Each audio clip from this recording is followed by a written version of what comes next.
The music pulsed through the floorboards, vibrating up through my worn stilettos and into my tired legs. The chandelier above cast fractured light across the sea of wealthy bodies swaying in designer fabrics.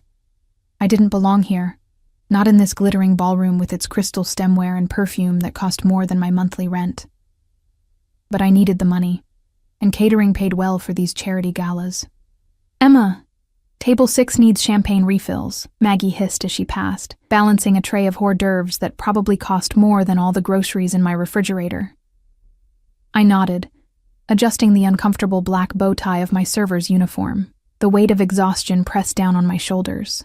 3 jobs, barely enough sleep, and the constant worry about my sister's medical bills hanging over me like a storm cloud. I was invisible here, just another pair of hands refilling glasses, collecting empty plates, and disappearing into the background. As I weaved through the crowd with my tray of champagne flutes, the hairs on the back of my neck stood up. Someone was watching me. I could feel it. A gaze heavy enough to make my skin prickle beneath my starched white shirt. I glanced up and froze. He stood apart from the crowd, though people orbited around him like satellites unable to break free of gravitational pull. Tall, with broad shoulders draped in a suit that looked like it had been painted onto his frame. Dark hair swept back from a face that belonged on a Renaissance statue, all sharp angles and perfect proportions. But it was his eyes that caught me, dark as midnight, and fixed directly on mine with an intensity that made my breath catch. Unlike the other guests who looked through me, he was seeing me. Really seeing me. I dropped my gaze, my heart hammering against my ribs as I continued toward table 6. The champagne in my glasses trembled slightly with each step. I felt his eyes follow me across the room, tracking my movements as I refilled glasses with mechanical precision. "Who is that man?" I whispered to Maggie when I returned to the service area, nodding discreetly toward him. She glanced over and her eyes widened. "No idea, but whoever he is, he's important. Look at his security." She nodded toward 2 men standing at a careful distance from him, their eyes constantly scanning the room, hands positioned to reach inside their jackets at a moment's notice. "Ladies," our supervisor's sharp voice cut through our whispers. Less chatting, more serving. For the next hour, I tried to ignore his presence, but it was like trying to ignore gravity. Whenever I glanced in his direction, his eyes were waiting for mine. It was unsettling, and yet thrilling in a way I hadn't felt in years. In my world of double shifts and overdue bills, there was little room for the rush of being noticed. It was nearing midnight when the band switched from background music to something more vibrant. The dance floor filled as the alcohol loosened inhibitions and wallets. I was clearing glasses from an abandoned table when I felt him behind me. "You've been avoiding me," he said, his voice deep and smooth as aged whiskey. I turned, suddenly aware of how close he was. Close enough that I could smell his cologne, something earthy and expensive that made my head swim. "I'm working, sir," I replied, clinging to professionalism like a shield. He took the tray from my hands and set it on the table. "Dance with me," he said. It wasn't a question. "I can't. I'll lose my job." The protest sounded weak even to my own ears. His lips curved into the slightest smile. "No, you won't." I should have walked away, should have reclaimed my tray and disappeared into the service corridors. Instead, I let him lead me onto the dance floor, where his hand settled at the small of my back, warm and sure. "I don't even know your name," I said, as he guided me effortlessly through the other couples. "Alexi," he replied, his accent wrapping around the word in a way that sent shivers down my spine. "And yours?" "Emma," I breathed. "Emma," he repeated, as if tasting the word. "Why do you look so sad behind those pretty eyes, Emma?" The question caught me off guard. No one asked about the shadows under my eyes, or the worry lines etching themselves between my brows. I was background noise in other people's lives. "Life is complicated," I finally said. "Life is always complicated." His hand tightened slightly on mine, but for this moment, it doesn't have to be. As we moved across the floor, I noticed others watching us. The women looked at me with curious disdain. The men regarded Alexei with cautious deference. One of his security men spoke urgently into his sleeve, eyes fixed on us. Your bodyguard seems concerned, I noted, trying to lighten the strange intensity between us. Alexei's eyes darkened. They're paid to be concerned. Ignore them. The song ended, but he didn't release me. Instead, he leaned closer, his lips near my ear. You shouldn't have danced with me, Emma. I pulled back slightly to look at his face. Why not? Something dangerous flickered in his eyes. Because now I've seen you, and I don't let go of things that interest me. Before I could respond, one of his men approached and murmured something in a language I didn't recognize. Alexei's jaw tightened, but he nodded once. I have to go, he said. His eyes still locked on mine, but this isn't over. He released me and stepped back, leaving me suddenly cold in the middle of the crowded dance floor. I watched, frozen in place, as he moved through the crowd, people instinctively creating a path for him. At the exit, he paused and looked back at me, his gaze burning into mine for one last moment before he disappeared. I stood there, pulse racing, until Maggie appeared at my side and grabbed my arm. Are you insane? She hissed. Do you know who that was? I shook my head, still staring at the doorway where he'd vanished. That was Alexei Volkov, the Alexei Volkov. The name meant nothing to me. The Russian? The one who supposedly owns half of downtown but no one ever sees? Emma, there are rumors about what happens to people who cross him. Her voice dropped to barely above a whisper. They say he's connected, like seriously connected. A chill ran through me as the implications of her words sank in. Mafia. She was saying he was Mafia. It was just a dance, I said weakly. Maggie's grip tightened. Nothing is just anything with men like him. Watch yourself. I nodded. But inside, I couldn't shake the feeling that something irreversible had just happened. Like I'd stepped off a cliff without realizing it. And now I was in free fall. The rest of the night passed in a blur. I kept expecting to see him return, kept feeling phantom eyes on my back. But he was gone. When my shift ended at 2 a.m., I changed back into my street clothes, jeans, and a worn sweater that felt like armor after the exposure of the dance floor. Need a ride? Maggie asked as we gathered our things. No, I'm good. The bus stop is just a block away. She frowned. After tonight, maybe you shouldn't. It was just a dance, I repeated, more firmly this time. I'll never see him again. But even as I said it, I didn't believe my own words. The night air was crisp as I stepped outside, pulling my thin jacket tighter around me.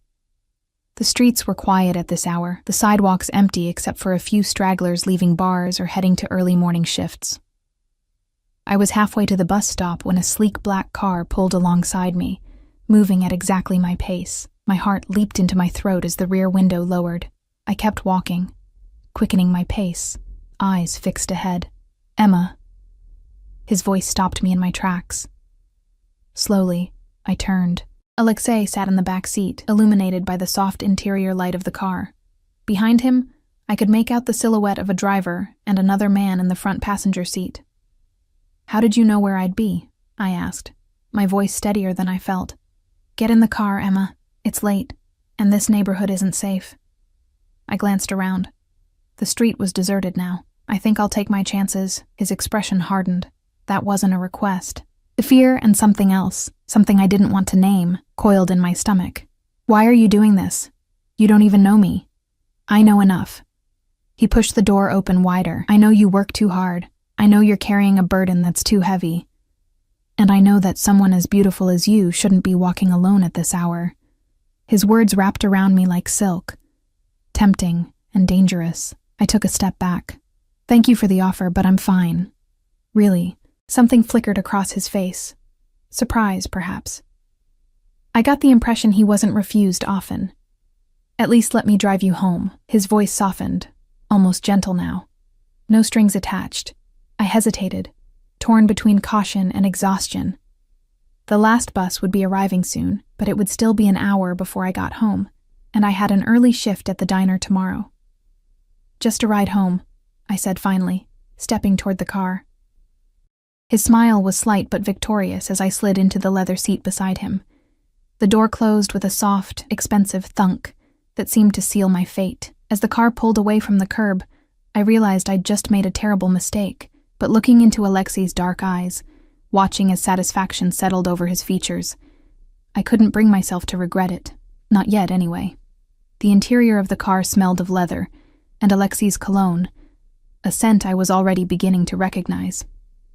The privacy partition was up, sealing us away from his men in the front seat. Through the tinted windows, the city slid by in a blur of streetlights and shadows. "Your address?" Alexei asked, his voice filling the quiet space between us. I hesitated, suddenly uncomfortable with the idea of him knowing where I lived. "You can drop me at the corner of Elm and 23rd. His eyes narrowed slightly. "That's not your home. It's close enough." He studied me for a long moment, then nodded once to himself, as if confirming something he'd already suspected. "You don't trust me."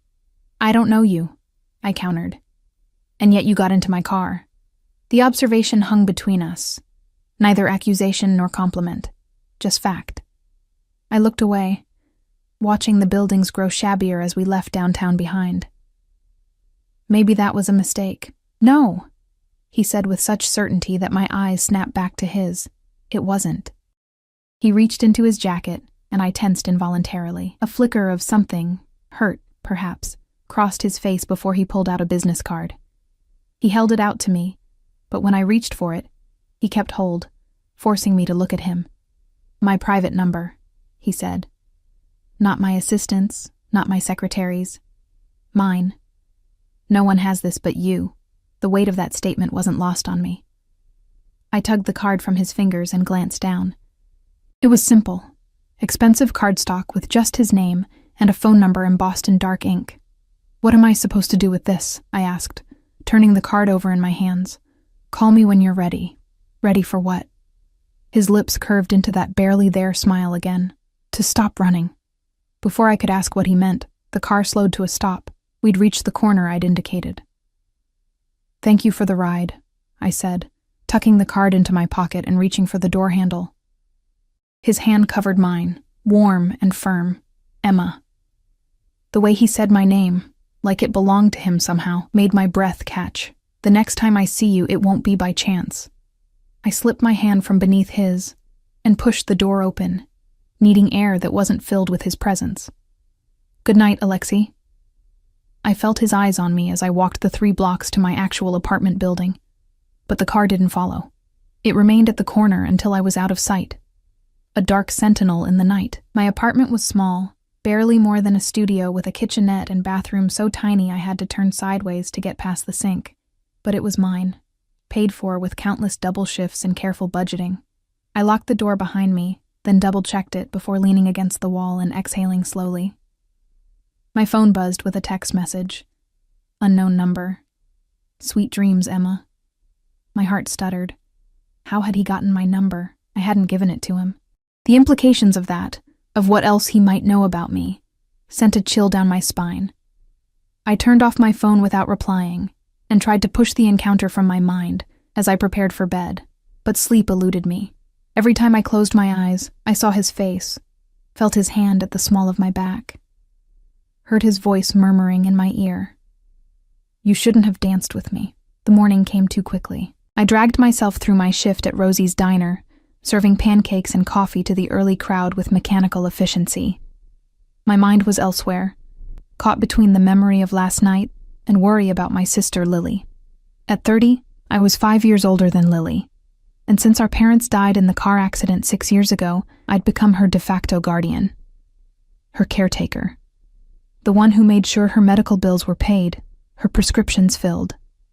The one who worked 3 jobs to keep a roof over our heads. Lily's lupus had been in remission when our parents died, but the stress of losing them had triggered a flare-up that never fully subsided. Now she spent most days too exhausted to leave her apartment, which was just down the hall from mine. I checked on her between shifts, brought her groceries, made sure she took her medication. It was exhausting, but what choice did I have? She was my sister, my responsibility.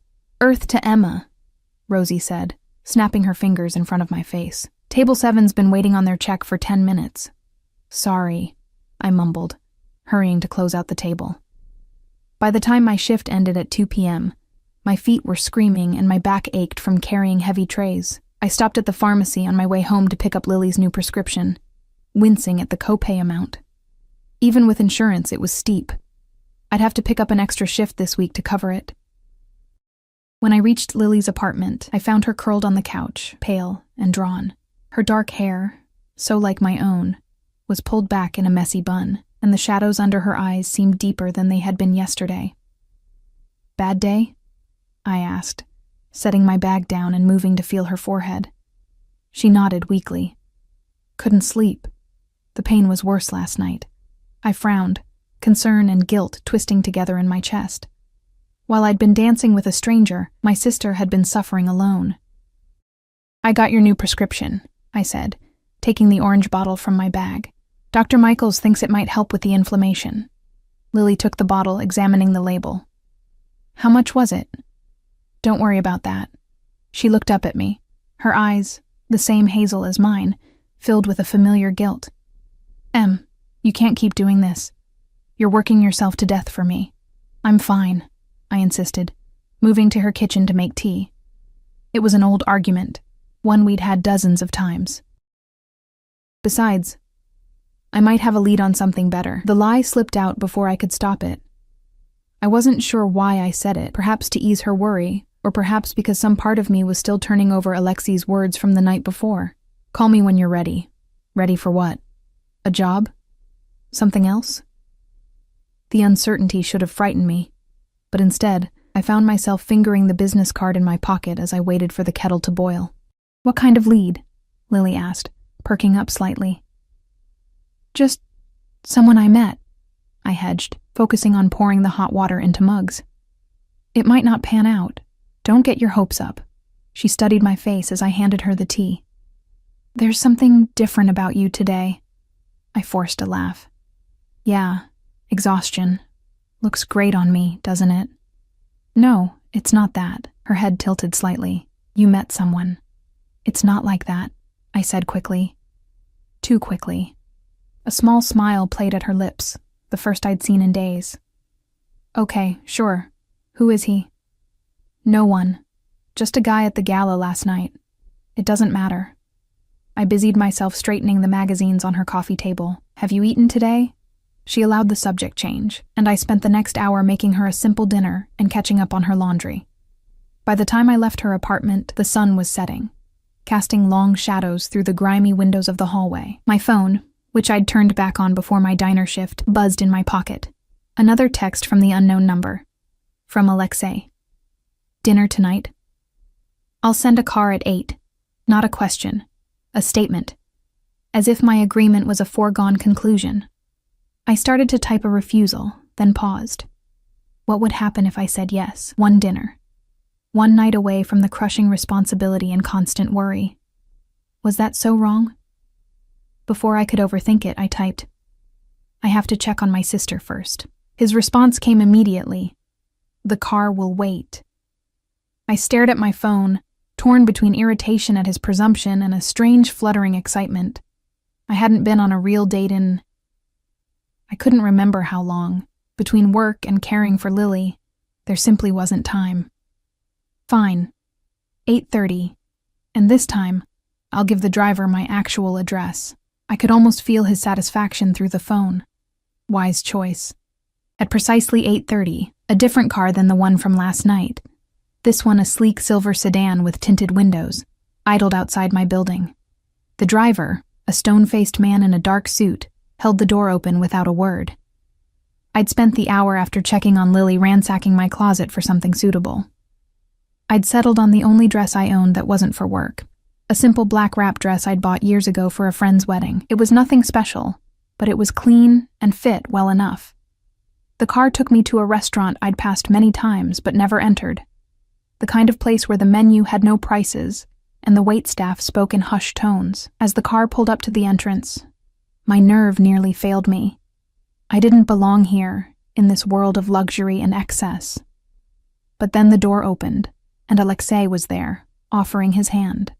He'd changed from the tuxedo of last night into a charcoal suit that fit him perfectly, making his shoulders look even broader, his waist narrower. His dark hair was swept back from his forehead, emphasizing the sharp angles of his face. "You came," he said, and there was something like relief in his voice. I said I would. I placed my hand in his, letting him help me from the car. His eyes traveled over me, taking in the simple dress, the minimal makeup, the hair I'd attempted to style but had eventually just left loose around my shoulders. "You're beautiful." The compliment was straightforward, lacking the smooth artifice I would have expected. It caught me off guard, making me blush like a schoolgirl. "Thank you," I managed, suddenly self-conscious. "I don't really have clothes for places like this." His hand settled at the small of my back, guiding me toward the entrance. "You could wear rags and still outshine everyone in this restaurant." Inside, the maitre d' practically bowed when he saw Alexei, escorting us immediately to a secluded table in the back corner, positioned so Alexei could see the entire restaurant while his back was to the wall. One of his security men took up position at a discreet distance, his eyes constantly scanning the room. "Is that really necessary?" I asked, nodding toward the guard as Alexei held my chair. "Yes," he said simply, taking his own seat. His eyes met mine across the table, dark and serious. "There are people who would use any perceived weakness against me, including you." I blinked, startled by his bluntness. "Me? If someone wanted to hurt me, they might target those I care about." The implications of that statement hung between us. Those I care about. We'd known each other less than 24 hours. And yet, there was something in his gaze that suggested this wasn't casual for him. Nothing about Alexei Volkov seemed casual. "Is that why you're here with me?" I asked, a new wariness creeping into my voice. "Because I'm a potential weakness to exploit?" His lips curved in that barely there smile. "I'm here with you, Emma, because from the moment I saw you last night, I haven't been able to think of anything else." His words settled over me like a physical weight, both thrilling and terrifying. I reached for my water glass, needing something to do with my hands. "You don't even know me," I said, echoing my words from the night before. "I know more than you think." He leaned forward slightly. "Emma Rose Sullivan, 29. Born in this city but spent summers with your grandparents in Vermont until you were 16. Parents deceased.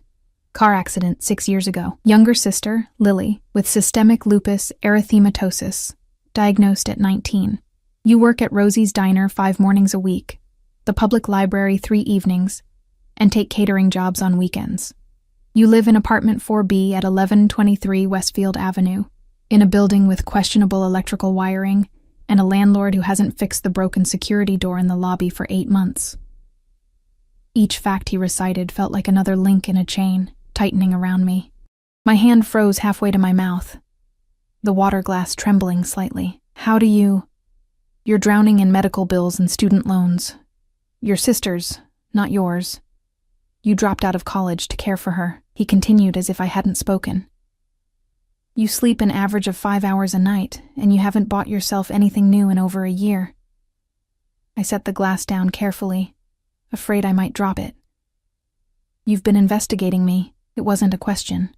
The knowledge that he'd been looking into my life, dissecting it, cataloging it, should have sent me running for the door. Instead, I felt a strange, unsettling mix of fear and fascination. "Of course I have." He said it as if it were the most natural thing in the world. "I don't enter into any relationship without knowing exactly who I'm dealing with." "Is that what this is? A relationship?"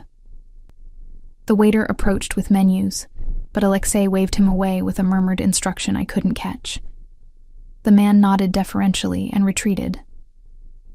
"That depends on you," Alexei said once we were alone again.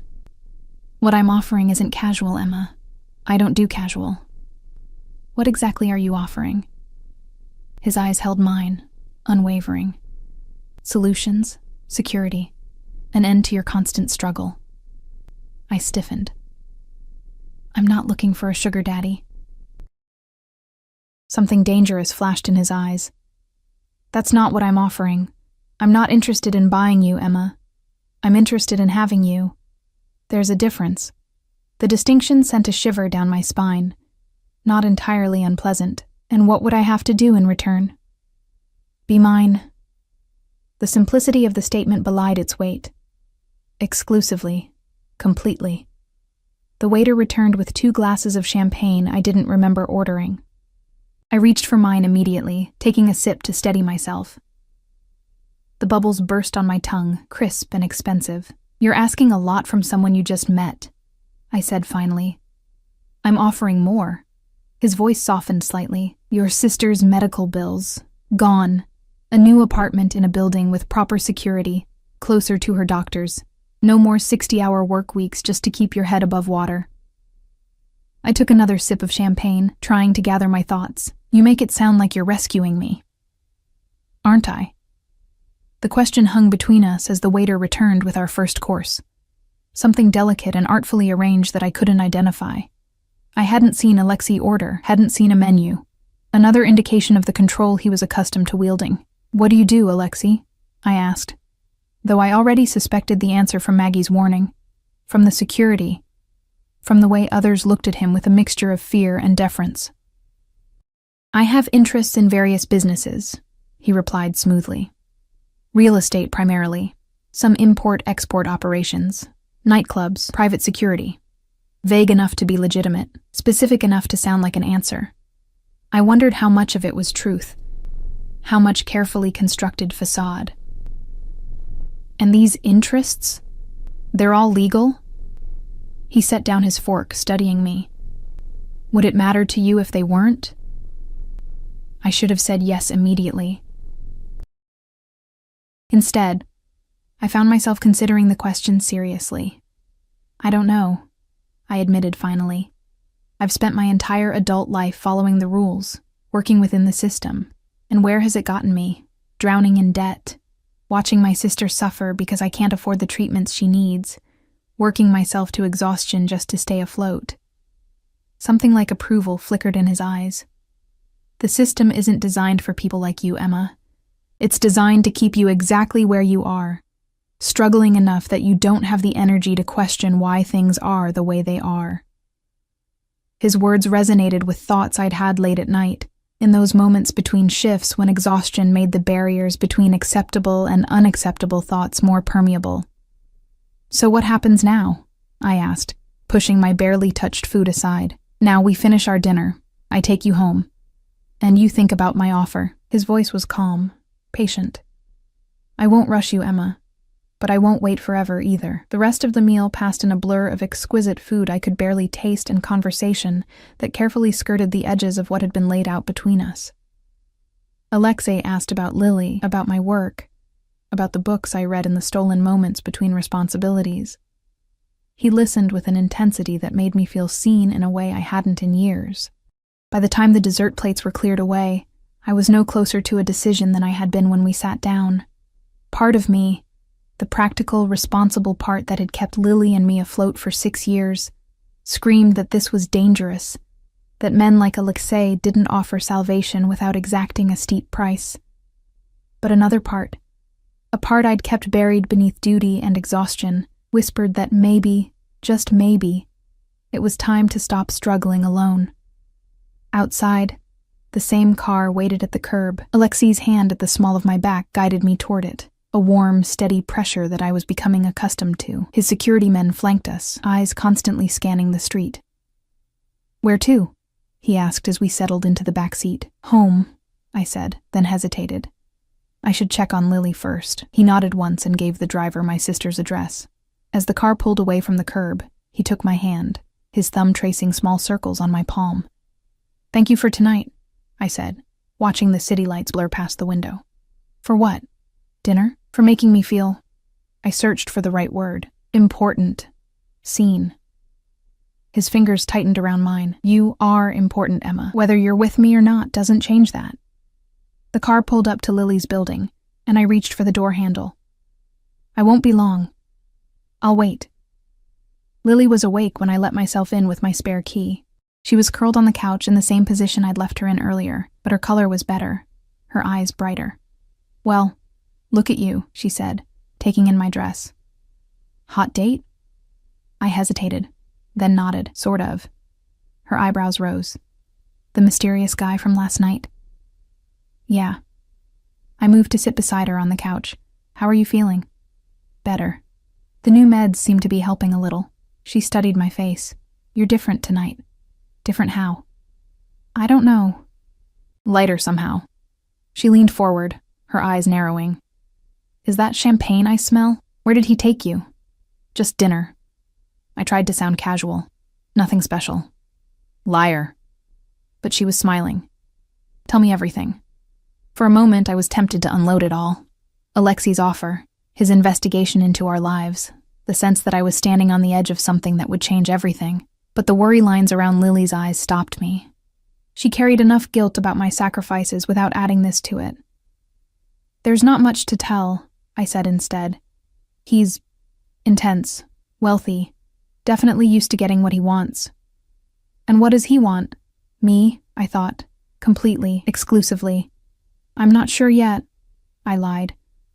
She reached out to squeeze my hand. Just be careful, Em. You always put everyone else first. For once, maybe think about what you want. What did I want?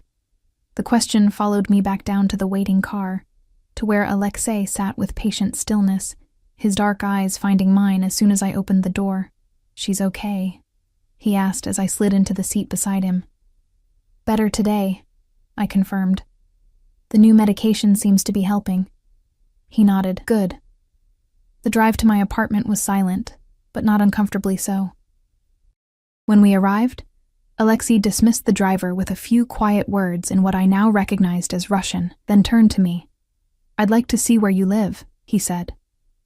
I hesitated. My apartment was tiny, shabby. Nothing like the world he inhabited, but the thought of inviting him in, of extending this night just a little longer, was too tempting to resist. Okay, I said finally. Inside, my apartment looked even smaller with Alexei's presence filling it. He moved through the space with careful steps, taking in the mismatched furniture, the stacks of library books, the single window with its view of the brick wall of the neighboring building. It's not much, I said, suddenly self-conscious. But the rent is affordable, and it's close to Lily. He stopped in front of the refrigerator, where I'd taped up a handful of photos. Lily and me at the beach before she got sick. Our parents on their 20th anniversary. My college graduation, before I'd had to drop out. Your parents? He asked, touching the edge of the photo lightly. I nodded, moving to stand beside him. They died coming home from their anniversary dinner. Drunk driver ran a red light. His jaw tightened. And the driver? Walked away with a concussion and 6 months probation, I said. The bitterness I thought I'd buried years ago rising to the surface. He had a good lawyer. Alexei's hand covered mine, warm and solid. Justice is rarely served by the system designed to deliver it. I looked up at him. Really looked, seeing past the expensive clothes and intimidating security to the man beneath. There was a hardness there, yes, but also something else. An understanding of loss, perhaps. Of injustice. What happened to you? I asked softly. To make you who you are? Something flickered in his eyes. Surprise, maybe, that I'd cut so quickly to a question most would be afraid to ask. A story for another time, he said, his thumb brushing across my knuckles. If you decide there will be another time. The moment stretched between us, taut with possibility. I was acutely aware of how close he was, of the heat radiating from his body, of the subtle scent of his cologne. I should go, he said finally, though he made no move to release my hand. You need time to think about what I've offered. And if I say no? The question slipped out before I could stop it. His eyes darkened. Then I walk away. I won't force you, Emma, but understand this. If you say yes, there's no going back. I don't share what's mine, and I don't let go easily. The possessiveness in his voice should have frightened me.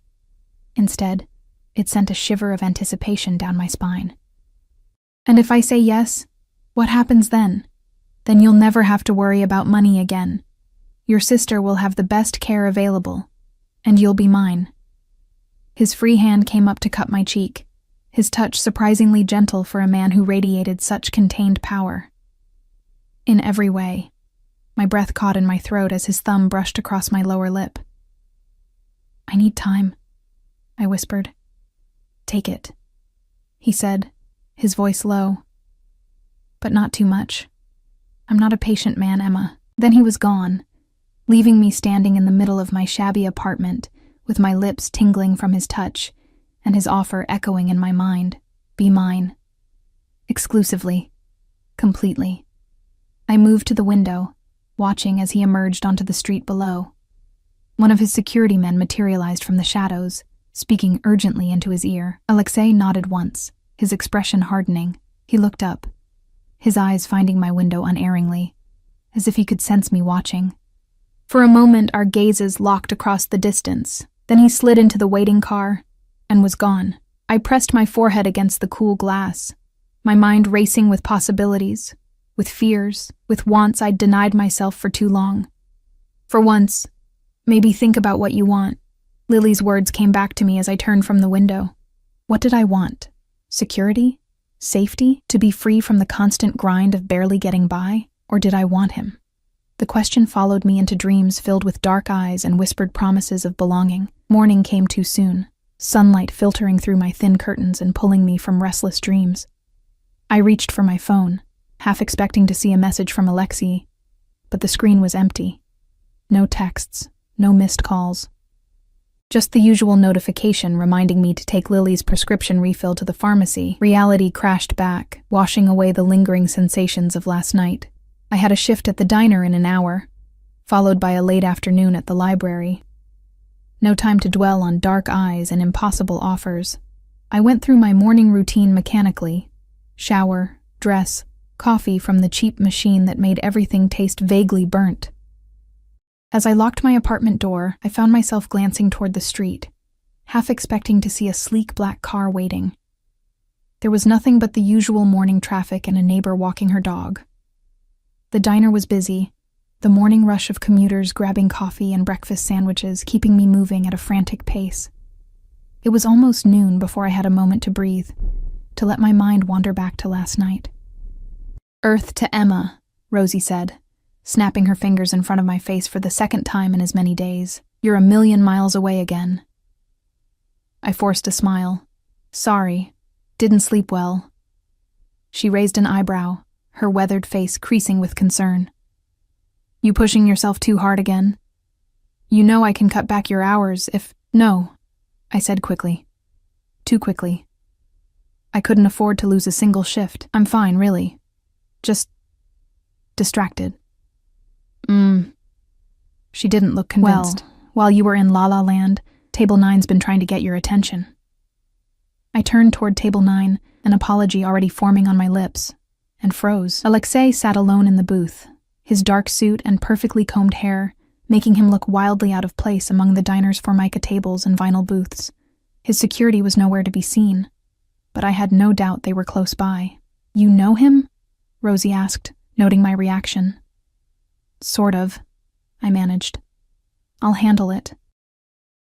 I approached the table, my heart hammering against my ribs. This is a surprise. Alexei looked up, his dark eyes capturing mine. Is it? I told you the next time I saw you wouldn't be by chance. I meant the location, I clarified, gesturing vaguely at the diner with its lunch crowd of blue-collar workers and office assistants. This doesn't seem like your usual scene. The corner of his mouth quirked up. I wanted to see you in your world. Why? To understand what I'm asking you to leave behind. The directness of his answer caught me off guard. Before I could respond, he continued. I've been watching you for the past hour. How hard you work. How everyone takes from you, your time, your energy, your attention, and gives so little in return. His eyes narrowed slightly. The man at the counter who complained about his eggs being too cold, even though the fault was his for spending 10 minutes on his phone before eating them. The woman who snapped her fingers at you when her coffee cup was empty, as if you were a dog to be summoned. Your manager, who hasn't noticed that you've been on your feet without a break since you arrived. I glanced toward the counter, where Rosie was pretending not to watch us. Rosie's good to me. She's flexible with my schedule when Lily needs me. The bare minimum of human decency isn't something to be grateful for, Emma. He leaned forward slightly. You deserve more. Is that what you're offering? More? Everything, he said simply. Everything you need. Everything you want. everything you haven't let yourself dream of having. A group of construction workers came in, filling the last empty tables with boisterous conversation. Rosie shot me a meaningful look. "I have to get back to work," I said, taking a step back. Alexei reached out, his fingers circling my wrist with gentle but unmistakable possession. "When do you finish?" "2. But I have another shift at the library at 4. His jaw tightened slightly. "Cancel it." "I can't just—" "Yes, you can." His thumb traced small circles on the inside of my wrist, sending shivers up my arm. "Call in sick. Spend the afternoon with me instead." I should have pulled away. Should have told him I needed the money, that I had responsibilities. Instead, I found myself nodding. "Okay." Something like triumph flickered in his eyes. He released my wrist and sat back. For the next 2 hours, I was hyper-aware of his presence as I served other tables, filled coffee cups, cleared plates. Occasionally, I would glance over to find his eyes on me, dark and intent. He nursed a single cup of coffee, ignoring the curious looks from other customers. At 2, I untied my apron and collected my things from the back room. Rosie cornered me before I could leave. "Who's the suit?" she asked, nodding toward Alexei. "He's been watching you like a hawk all morning." "Just someone I met," I hedged. Her eyes narrowed. "He looks intense." "He is." "You be careful, Emma," she said, concern evident in her voice. "Men like that, they're used to getting what they want, and when they don't—" "I'll be fine," I assured her, though I wasn't entirely convinced myself. "I'm just going to spend the afternoon with him." "And the library?" I hesitated. "I'm going to call in." She raised an eyebrow but didn't comment. "Well, have fun. And remember, you've got nothing to prove to anybody, least of all some rich guy in a fancy suit." I nodded, though her words rang hollow in my ears. The truth was, I had everything to prove, to Lily, to myself, to the world that seemed determined to keep me struggling just to survive. Alexei stood when I emerged from the back, a gesture of old-world courtesy that seemed strangely fitting despite the shabby surroundings. Outside, a different car than the ones from before, this one a gleaming black SUV with tinted windows, waited at the curb. One of his security men held the door open. "Where are we going?" I asked as we settled into the back seat. "To see a specialist," Alexei replied cryptically. "A specialist?" "For your sister." I stiffened. I didn't agree to anything yet. His expression remained impassive. "This isn't conditional, Emma. Whether you accept my offer or not, I want Lily to have proper care." The car wound through the city, eventually pulling up to a sleek medical building in the most expensive part of downtown.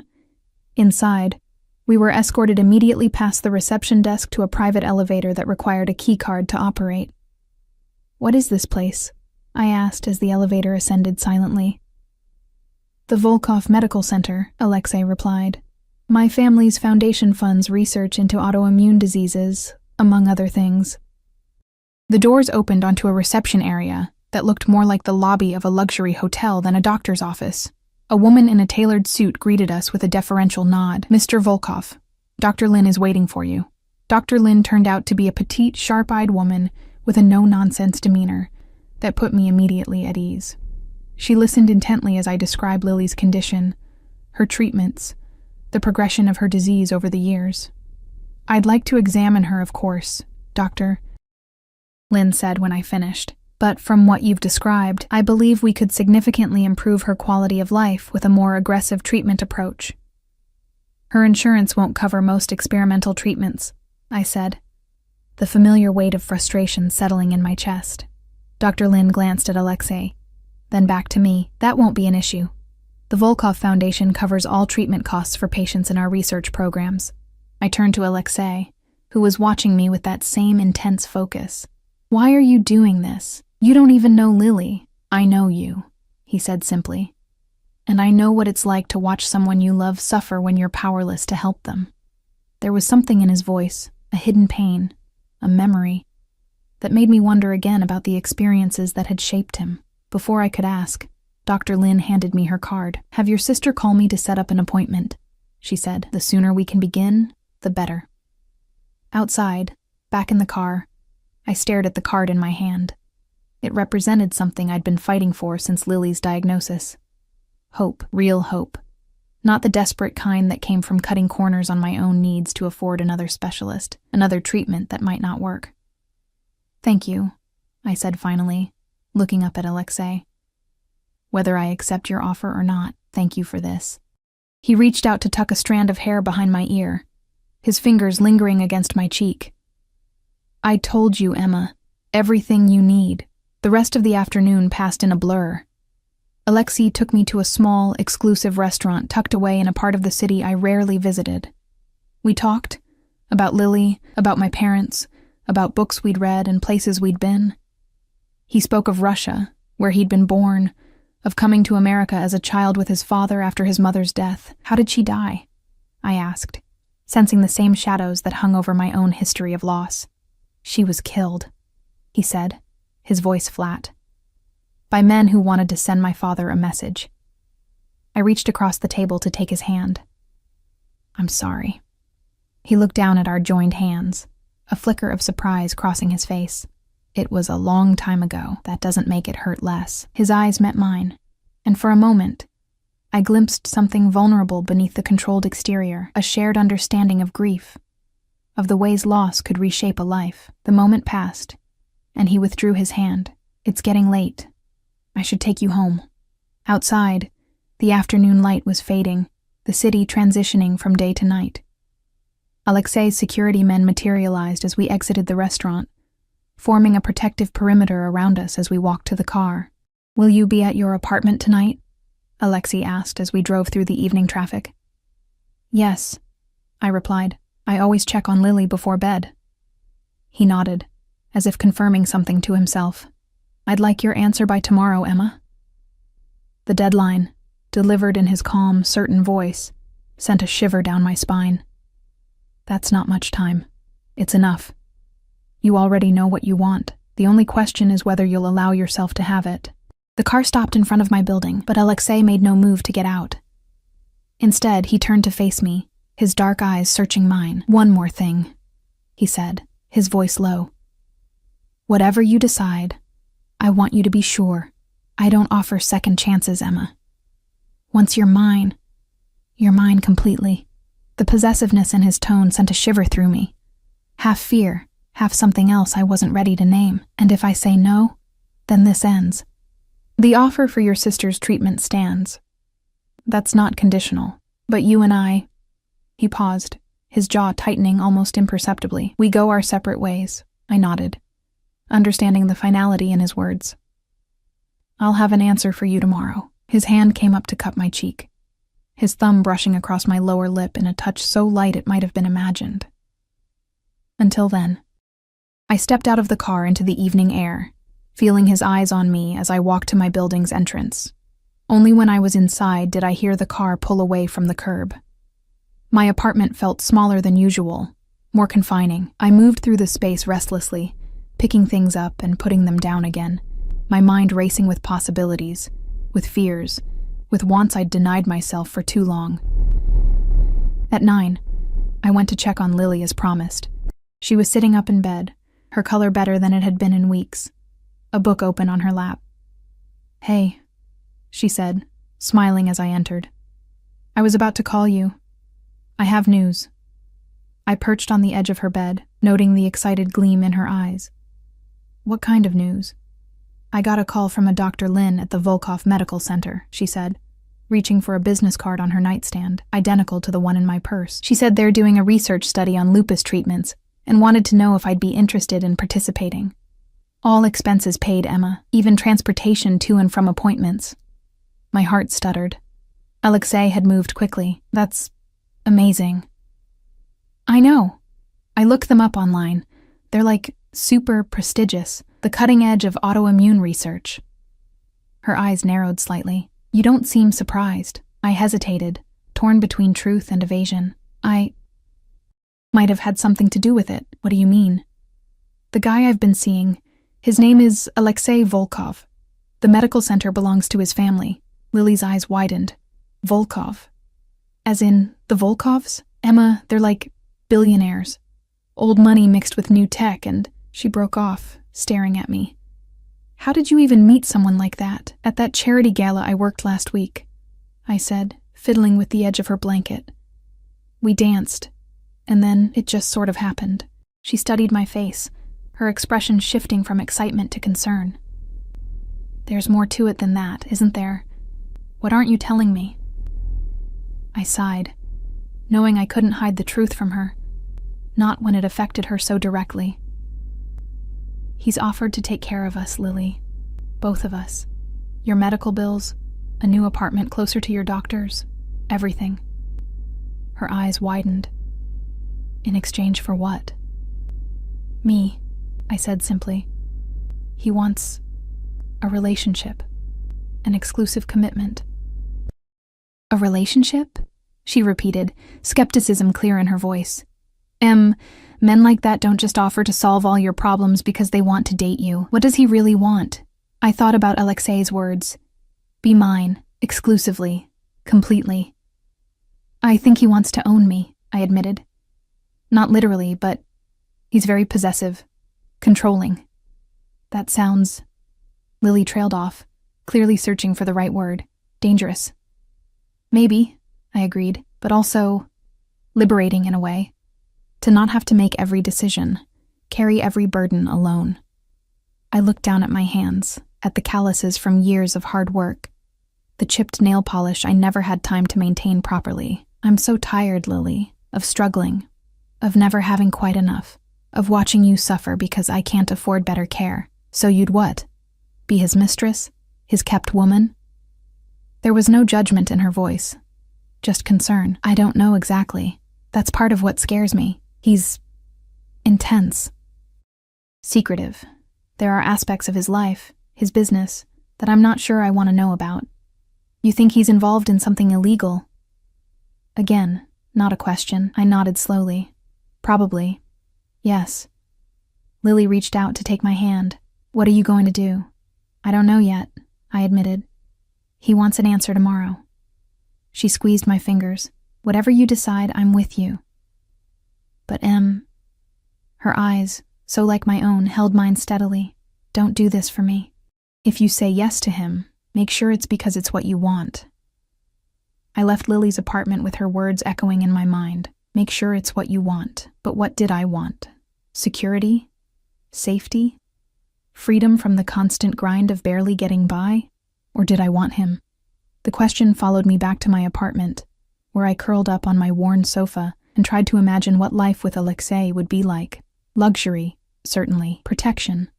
No more worrying about bills or juggling multiple jobs, but also restrictions, expectations. His world would come with its own set of rules, its own dangers. My phone buzzed with a text. Alexei, open your door. My heart leapt into my throat. I moved to the door on unsteady legs, peering through the peephole. Alexei stood in the hallway, alone for once, without his ever-present security detail. He was still in the same suit from earlier, though his tie was loosened slightly, the only concession to the late hour. I opened the door, suddenly conscious of my worn sweatpants and faded t-shirt. I thought you were giving me until tomorrow. I am. His eyes moved over me, taking in the casual clothes with the same intensity he'd regarded me in the black dress, but I realized there was something else you needed to know before making your decision. He stepped forward, and I instinctively moved back, allowing him into my small apartment. He closed the door behind him, then turned to face me. What did I need to know? I asked, my voice steadier than I felt. In answer, he closed the distance between us in 2 long strides. His hand came up to cup the back of my neck, firm but gentle, as he lowered his mouth to mine. The kiss was not gentle. It was claiming, possessive, a physical manifestation of what he'd been telling me all along. Be mine. Exclusively. Completely. I should have pushed him away, should have maintained the distance I needed to make a rational decision. Instead, I found myself responding with a hunger that shocked me, my hands fisting in the expensive fabric of his shirt, pulling him closer. His arm wrapped around my waist, lifting me slightly as he deepened the kiss. I could feel the controlled power in him, the restraint that kept his strength in check, even as his mouth demanded a surrender. I was frighteningly eager to give. When he finally broke the kiss, we were both breathing hard. His forehead rested against mine, his eyes closed as if he was gathering himself. "That," he said, his voice rough, "is what you needed to know." I swallowed, trying to find my voice. "What?" "That this isn't just about convenience or arrangement." His eyes opened, dark and intent on mine. "I want you, Emma. Not just your obedience or your companionship. You."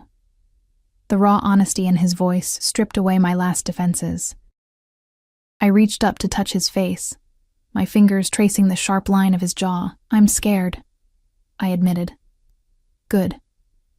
He turned his head slightly to press a kiss to my palm. "Fear keeps you alive. Fear makes you careful, but don't let it stop you from taking what you want." "What if I don't know what I want?" His lips curved in that barely there smile.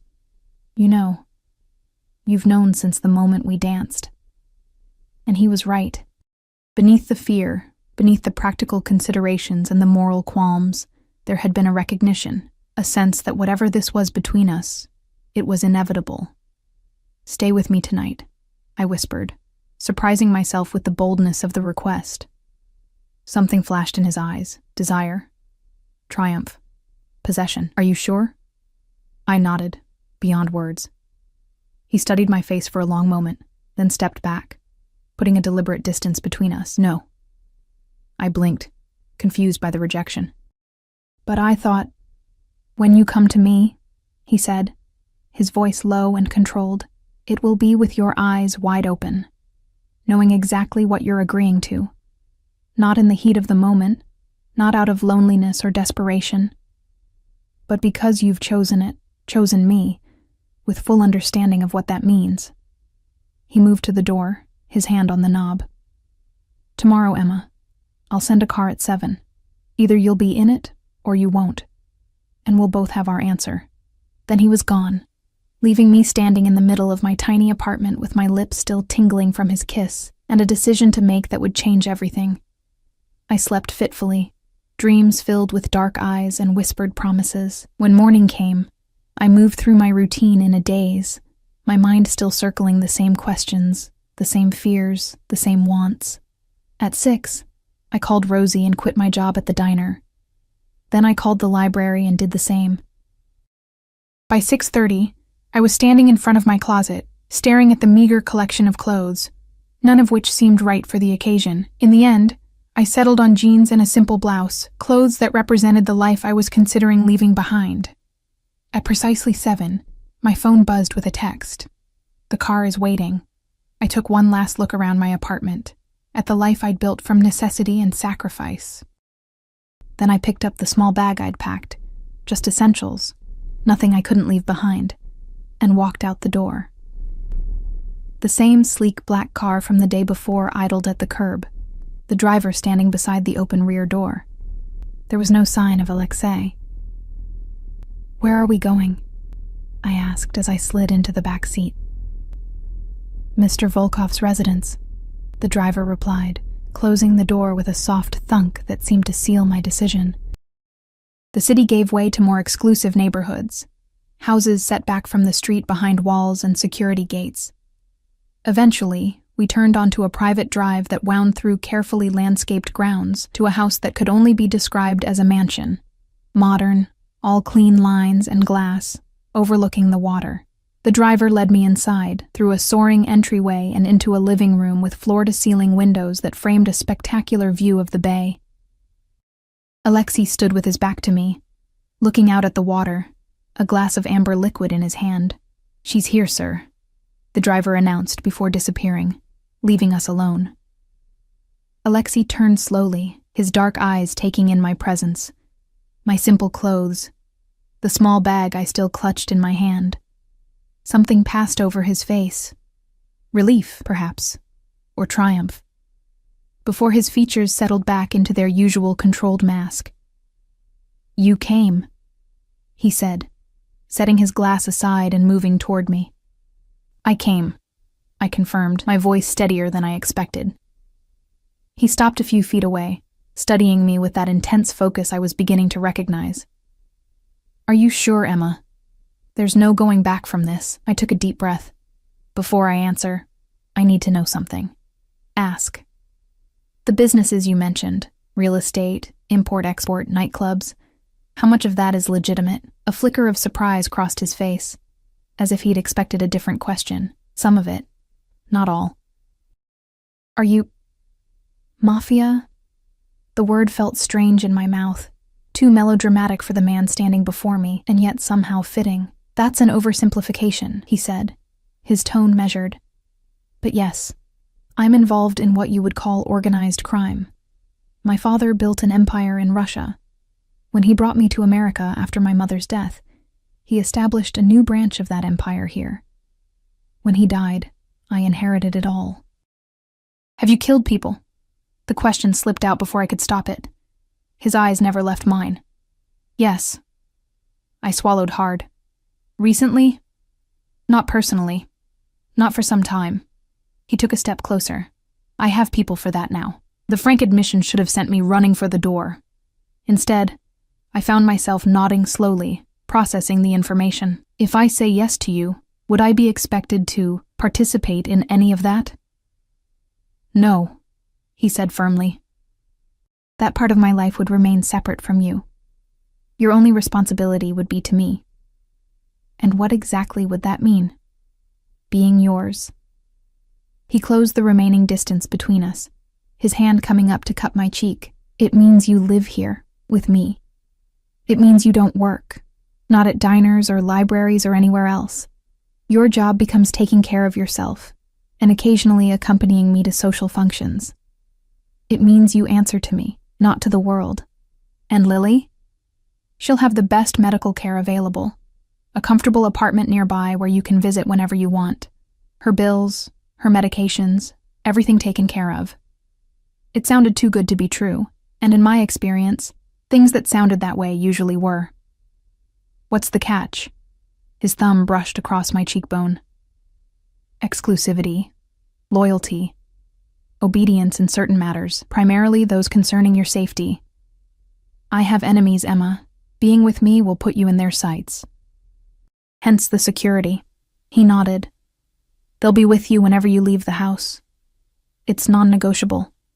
I considered this, trying to imagine a life where my movements were constantly monitored, where I lived in a gilded cage, safe but never truly free. But hadn't I been living in a cage already? One built of necessity and obligation, with bars just as confining? One more thing, I said. I won't be a decoration. I need purpose. Something meaningful to do with my time. A smile, a real one this time, not the slight curve of lips I'd seen before, transformed his face. I wouldn't expect anything less from you. The Volkov Foundation can always use intelligent, compassionate people to help manage its charitable initiatives. If that interests you. It did. Tremendously. The thought of using Alexei's resources to help others like Lily, others who were struggling against a system that seemed designed to keep them down, was deeply appealing. So, he said, his hand sliding from my cheek to the back of my neck in that possessive gesture I was beginning to recognize. What's your answer, Emma? I looked up into his dark eyes, seeing the controlled power, the dangerous edge, but also something else, a loneliness that matched my own, a need that went beyond the physical. Yes, I said simply. I'm yours. The word had barely left my lips before his mouth claimed mine in a kiss that was both possession and promise. His arms wrapped around me, lifting me slightly, pressing me against the hard line of his body as if he could absorb me into himself. When he finally broke the kiss, his eyes were darker than I'd ever seen them, pupils dilated with desire. You won't regret this, he said, his voice rough. I'll give you everything, Emma, everything you need, everything you want. I just want you, I admitted, the truth of it surprising me. The rest, it's just circumstance. Something flashed in his eyes, surprise, wonder, a vulnerability I hadn't expected to see. His hand came up to cup my face again, his touch gentler than before. You continue to surprise me, he murmured. Most people want what I can give them. My power, my protection, my money. You're the first person since my father died who seems to want just me. The confession made my heart ache for him. How lonely it must be, to never know if you were wanted for yourself or for what you could provide. I reached up to cover his hand with mine. I won't lie and say your resources aren't part of the appeal, I said honestly. I need help. For Lily. For myself. But that's not all this is. Not for me. He nodded, accepting the complexity of my motivations without judgment. Come, he said, taking my hand and leading me deeper into the house. Let me show you your new home. The tour was brief, just enough to orient me to the sprawling mansion with its understated luxury and state-of-the-art security. The staff, a housekeeper, a cook, a groundskeeper, greeted me with polite deference that suggested they'd been briefed on my arrival. Alexi's security team maintained a discreet distance, but I was acutely aware of their presence, of the way their eyes constantly scanned for threats. We ended in the master suite, a spacious room with the same floor-to-ceiling windows as the living room, framing the same spectacular view. The bed was massive, dominating the space, dressed in crisp white linens that looked impossibly inviting after my restless night. Alexei watched me take it all in, his eyes tracking my reactions. This will be our room, he said, the possessive pronoun sending a shiver down my spine. Unless you'd prefer your own space, at least initially. The consideration surprised me. No, I said, meeting his gaze steadily. I made my decision. I'm not going to start by putting distance between us. Approval flickered in his eyes. He moved toward me, his intent clear in the predatory grace of his steps. I stood my ground, heart racing but resolve firm, as he reached for me. His kiss was different this time, still possessive, but with a patience that hadn't been there before. His hands moved over me with deliberate care, learning the contours of my body through the barrier of my clothes. Are you sure? He murmured against my lips. We have time. We have all the time in the world now. In answer, I reached for the buttons of his shirt, my fingers steadier than I expected, as I undid them one by one, revealing the tanned skin and defined muscle beneath. A scar curved along his ribs. Old, silvered with age, but substantial. I traced it gently with my fingertip. Knife, he explained briefly. A long time ago. I leaned forward to press my lips to the mark, a gesture of acceptance that made his breath catch. His hands tightened on my waist, then moved to the hem of my blouse, drawing it up and over my head in one smooth motion. What followed was a slow, deliberate claiming, his hands and mouth mapping every inch of me as if committing me to memory. When he finally moved over me, his weight supported on powerful arms, his eyes locked with mine. Say it again, he demanded, his voice rough with need. Tell me you're mine. I'm yours, I whispered, the words no longer frightening but liberating. Completely.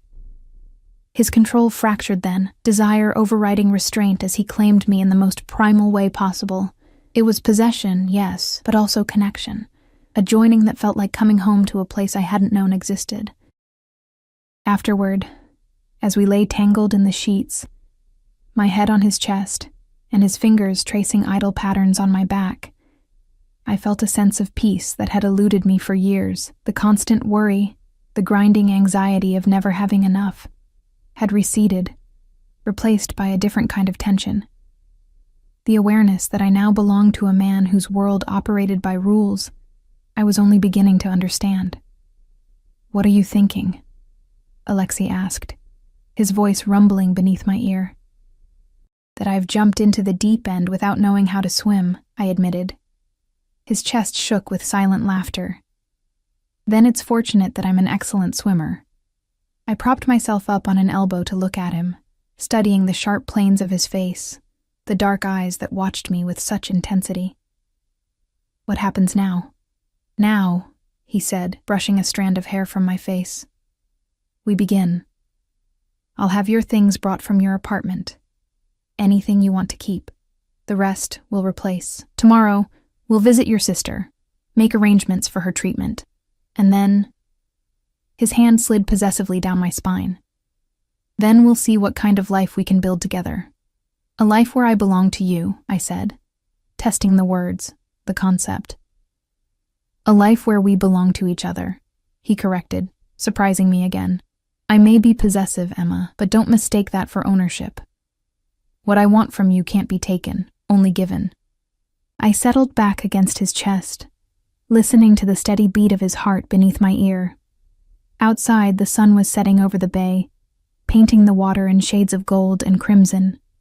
A new day would come tomorrow, bringing with it challenges I couldn't yet imagine, adjustments to a life so different from the one I'd known. But for now, in this moment, I was exactly where I wanted to be. In the arms of a dangerous man who looked at me as if I were the most precious thing in his world. And for the first time in years, I felt not just safe, but free. Free to want, free to take, free to be wanted and taken in return. The irony wasn't lost on me, that in giving myself to Alexei, in accepting his terms and his protection, I'd found a liberation that had eluded me in my independent struggle. "Stop thinking so hard," Alexei murmured, pressing a kiss to the top of my head. "Whatever comes, we'll face it together. Together."